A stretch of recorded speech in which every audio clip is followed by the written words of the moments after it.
হরে কৃষ্ণ। ওম নমো ভগবতে বাসুদেবায়। ওম নমো ভগবতে বাসুদেবায়। ওম নমো ভগবতে বাসুদেবায়। শ্রীমদ্ ভাগবত প্রথম স্কন্ধ 49 অধ্যায়। সুখদেব গোস্বামীর আবির্ভাব। শ্লোক 6।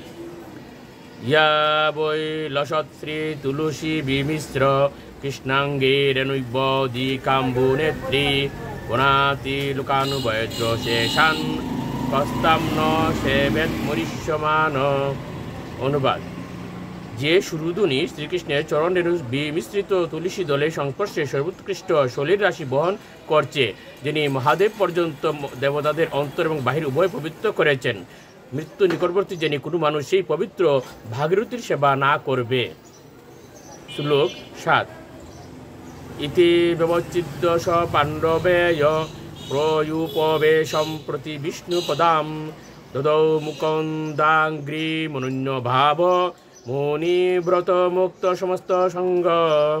অনুবাদ। পাণ্ডবদের উপযুক্ত বংশধর পরীক্ষিত মহারাজ তখন স্থির করেছিলেন যে গঙ্গার তীরে উপবেশন করে আমরণ অন্বেষণ করবেন এবং মুক্তিদাতা ভগবান শ্রীকৃষ্ণের শ্রী পাদপদ্মে নিজেকে সম্পূর্ণরূপে নিবেদন করবেন।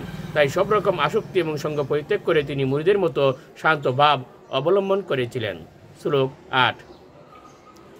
তত্রুপজগমুর ভুবনম পৌনানা মহানুভাবা মুনয় সশিষ্যা প্রায়ন তীর্থাভিগমাপদেশয় স্বয়ং হি তীর্থানি পুনন্তি সন্ত।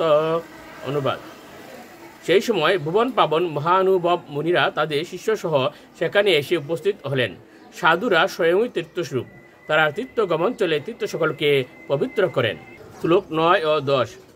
অত্রের বশিষ্ঠ চবন শরদানরিষ্ট নেমির বিগুরঙ্গিরাশ্চ পরাশর গাদিসুত হত রাম উতত্য ইন্দ্র প্রমোদেদ্ম বাহু মেধাতিতির দেবল আষ্টিসেনু ভারদাজৌ গতম পিপল্লাদ মৈত্রেয় উর্ব কবশ কুম্ভ ইউনির দ্বৈপায়ন ভগবান নারদশ্চ।